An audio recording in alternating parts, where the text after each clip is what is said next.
Welcome to the BioWhisperer channel. Our topic today is on a perspective overview of bioeconomy. The terms bioeconomy and bio-based economy are sometimes used interchangeably. Over the coming decades, the world will witness increased competition for limited and finite natural resources. A growing global population will need a safe and secure food supply. And climate change will have an impact on primary production systems, such as agriculture, forestry, fisheries and aquaculture. The common view that researchers adopt is that biological resources and ecosystems could be used in a more sustainable, efficient and integrated manner. Bioeconomy refers to the progressive branch of social science that seeks to integrate the disciplines of economics and biology. The bioeconomy includes primary production, such as agriculture, forestry, fisheries and aquaculture, and industries using processing biological resources. It is seen as an inclusive circular economy for the industry, and it currently adds in principles of sustainability associated with United Nations Sustainable Development Goals. According to European Union Bioeconomy Strategy updated in 2018, the bioeconomy covers all sectors and systems that rely on biological resources, animals, plants, microorganisms and derived biomass, including organic waste, their functions and principles. Bioeconomy aims to reduce our dependence on fossil natural resources, to prevent biodiversity loss, and to create new economic growth and jobs that are in line with the principles of sustainable development. An important aspect of the bioeconomy is understanding mechanisms and processes at the genetic, molecular, and genomic levels, and applying this understanding to creating or improving industrial processes, developing new products and services, and producing new energy. Notably, the sustainability agendas revisit the importance of renewable raw materials and biogenic waste materials, which represent the basis of a bioeconomy. I would thank you for helping to share your love for this science channel by clicking the like button and subscribe for future updates.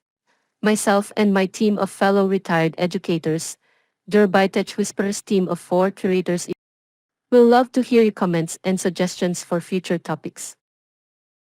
With that out of the way, let's continue the discussion.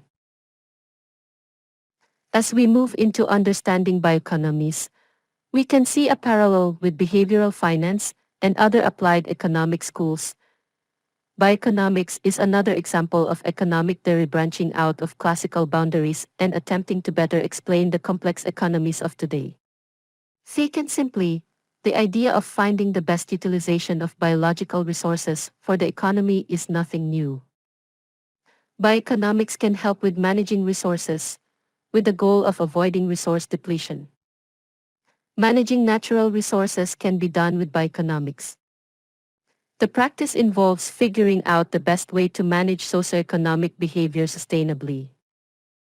This view in the evolution theory, where we see in nature the observation where groups of different organisms working together to best utilize the resources needed to sustain life, while still promoting a survival of the fittest framework. Bioeconomic modeling, similar to economic modeling, needs to factor in optimal natural resource usage and in turn minimize waste generated. Modeling helps researchers and policymakers determine potential pitfalls that might be overlooked or misunderstood. For instance, when committing to an agricultural project, we see the impact on water availability, the sustenance of technology integration, carbon footprint as well as waste management. The most notable use of bioeconomics and modeling is looking at the exploitation of marine life. This includes calculating optimal harvesting and activity over time. To determine exploitation, the 3 key factors include natural growth rate, price-cost ratio, and opportunity cost. Ultimately, extinction or resource depletion is driven by a low natural growth rate, high price-cost ratio, and high opportunity cost. In recent years, the bioeconomy has also become a key focus of political and technological interest both nationally and internationally. Through using renewable biological resources sustainably to produce food, energy and industrial goods, the bioeconomy has the immense potential to exploit the untapped potential stored within millions of tons of biological waste and residual materials. Within a post-COVID-19 economy, policymakers adopt a transformational view towards identifying key drivers and trends for a bioeconomy able to contribute to reaching the United Nations Sustainable Development Goals. In the picture illustrated, we see the European Union laying out key achievements and progress to meet EU climate goals with the bioeconomy strategy.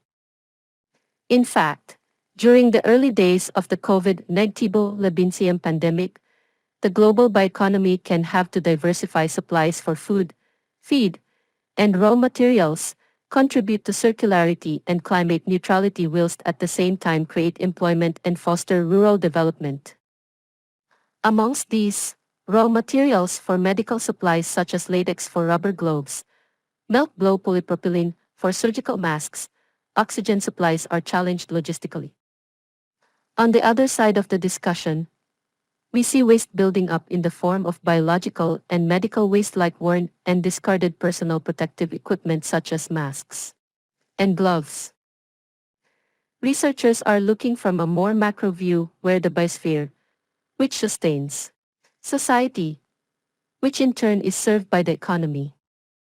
It is projected that there will be a shift towards the use of biomass for construction materials, fiber, food and feed, furniture and textiles is expected to grow, especially innovative biomaterials such as bio-based chemicals, lubricants, and bio-based plastics, which offer high value added per mass unit.